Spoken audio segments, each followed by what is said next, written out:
Hey guys, in this video I'm gonna show you how you can mute players during match in Battlefield 6.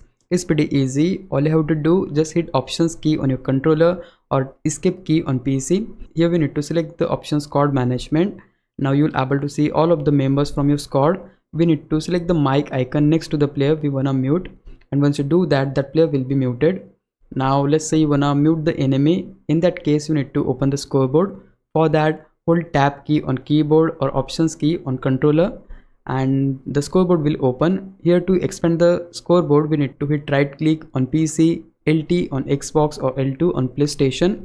Once the scoreboard is expanded, you can scroll through the scoreboard and select the player you wanna mute. Let's say I wanna mute this player. I can select that, and once the player is selected, you'll able to see window like this where we have bunch of options and one of them is mute.